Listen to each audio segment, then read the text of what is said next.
আসসালামু আলাইকুম। জীবনের রং কুকিং অ্যান্ড ব্লগস থেকে একটি রেসিপি নিয়ে আসলাম ভেজিটেরিয়ানদের জন্য। খুবই মজাদার একটা রেসিপি, ফুলকপির রোস্ট।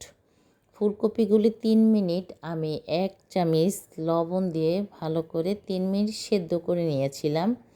নামিয়ে পানি ঝরিয়ে এটার মধ্যে 1 চা চামচ ঘি আর 2 টেবিল চামচ সাদা তেল দিয়ে ভালো করে ভেজে নিয়েছিলাম।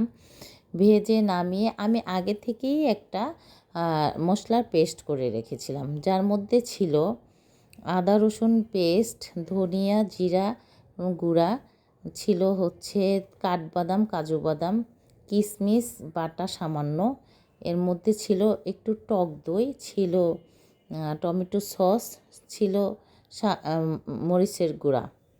সব কিছু মিক্স করে আমি আগে থেকেই রেখেছিলাম। সেই মশলাটা আমি সুন্দর করে ধুয়ে মুছে দিয়ে দিলাম। এখন ভালো করে কষিয়ে এটাকে রান্না করার পালা। যেরকম আমরা মুরগিটা ভালো করে ভেজে টেজে তারপর কষিয়ে রান্না করার পালা। মুরগির তো অনেক সময় লাগে, এটা তো ভেজি টেবিল, যেহেতু ফুলকপি সেহেতু অনেক সময় তো লাগবেই না। এটা 2বার অবশ্য রান্না হয়ে গেছে, একবার সেদ্ধ হয়েছে আর একবার ফ্রাইং হয়েছে। যাই হোক, এই পর্যায়ে দেখে নেন মশলাটা ফুটে উঠছে। এখন লবণটা চেক করে লবণ দিয়ে দিলাম। অবশ্যই লাইক কমেন্ট সাবস্ক্রাইব করেন সবাই, পরিবারকে নিয়ে বাসায় করে খান। এটা কিন্তু পরোটা ও পোলাও দিয়ে খেতে খুবই মজাদার একটি রেসিপি।